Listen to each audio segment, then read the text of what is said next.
के बहुत से बच्चे अलाव लगाते हैं, बहुत से बच्चों के घर में चूल्हे में खाना बनाया जाता है। किसी घर में चूल्हे में खाना बनता है, चूल्हे पर खाना बनता है तो चूल्हा नहीं लगता तो क्या जलाते हो? चूल्हा लकड़ी कंडा जलाते हो ना? किस चीज से लकड़ी कंडा जलाते हो? चूल्हे में माचिस से तो जलता ही है। उस लकड़ी कंडा ऑलरेडी ऐसे तो जलेगा नहीं, आपने माचिस लिए जलाती है।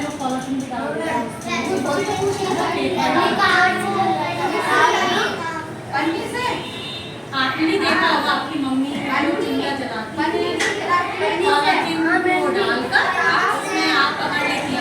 मम्मी को मना करना। बहुत सी बड़ी लड़कियां हैं, बहुत ही खाना बनाती होंगी, तो लड़कियां छोटे छोटे से खाना बनाना स्टार्ट कर देती, मम्मी की हेल्प करती हैं।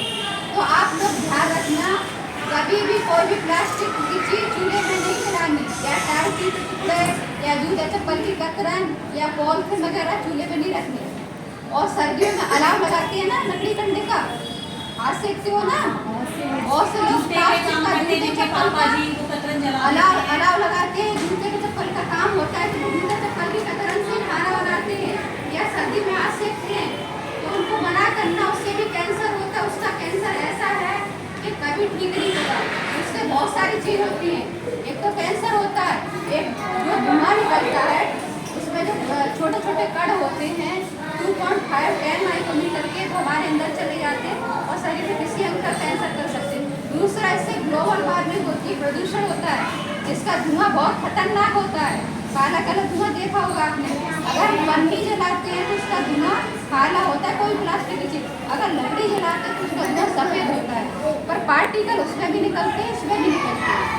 सेम ये है कि उसमें प्रदूषण ज़्यादा होता है प्लास्टिक की चीज जलाने से। तो आपको ध्यान रखना है, घर में जाके बताना है कि सर्दियों में या वैसे ही नॉर्मल कचरा इकट्ठा करके जो जलाते हैं प्लास्टिक पन्नियों का, वो नहीं जलानी, इससे प्रदूषण होता है। आगे प्रदूषण की जो समस्या और खड़ी होती है, वो चीज़ का हमें ध्यान रखना है। और दूसरा भी है पर्यावरण के लिए जीवन शैली। हमें पर्यावरण के हिसाब से अगर हम अपनी लाइफ स्टाइल को चेंज करेंगे, पेड़ पौधे ज़्यादा लगाएंगे, प्रदूषण नहीं करेंगे, इस दिवाली पटाखे जला के प्रदूषण फैलाते हुए नहीं फैलाएंगे, पर्यावरण के हिसाब से रहेंगे, तो कई हद तक हम अपने आप को सुरक्षित कर पाएंगे। आप बच्चे हैं, आपका पूरा जीवन पड़ा हुआ है, और बच्चे क्या होते हैं? देश का भविष्य है ना, होते हैं ना। तो हमें का अपना भविष्य अभी बचपन से सुधारेंगे, अच्छा करेंगे, लाइफ स्टाइल को अच्छा बनाएंगे, पर्यावरण के हिसाब से जिएंगे, तो कई हद तक हम ग्लोबल वार्मिंग की जो समस्या आगे विकराल रूप लेने वाली है उसको सुरक्षित कर पाएंगे। और किसी भी धर्म का कोई भी इंसान है, अगर हम अपने धर्म के हिसाब से जो भी त्योहार मनाएंगे तो कई हद तक हम सुरक्षित रह पाएंगे। तो आप लोग थोड़ा सा ध्यान रखें बच्चों, दिवाली मनाएं या फिर जो भी किसी भी धर्म के जो भी इंसान है जिनका कोई भी त्योहार आता है, तो पर्यावरण के हित में रख के भी त्योहार मनाएं और अपने परिवार का, पर्यावरण का, पक्षियों का, जीवों का, सभी का ध्यान रखते हुए त्योहार मनाएं।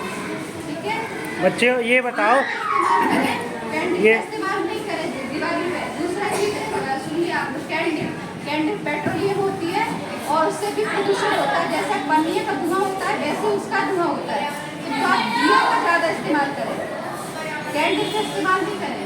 कैंडल का भी ध्यान रखना, घर पर जाके बताना। बच्चे एक चीज़ बताओगे, जिनके यहाँ जूते का काम होता है उनके घर पे सर्दियों में उसको जो कतरन निकलती है चमड़े की या रेगजीन की या प्लास्टिक की, तो वो लोग सर्दियों में तापते हैं इकट्ठा करके जला करके, हैं? तो ये घर पे मना करना है अब कि कोई भी घर में अब जो है सर्दियों में कोई भी तापेगा नहीं उनको जला करके। तुम्हारा जीवन उससे बीमार हो रहा है, जीवन ख़त्म हो रहा है, धीरे धीरे कमज़ोर हो रहे हैं सब, ठीक है? और ऐसे चूल्हे में भी नहीं जलाना है। बहुत से लोग खाना भी बनाते हैं, तो वो भी ऐसा नहीं करना है, ठीक है? ये ध्यान रखना है तुम लोगों को। धन्यवाद बच्चों।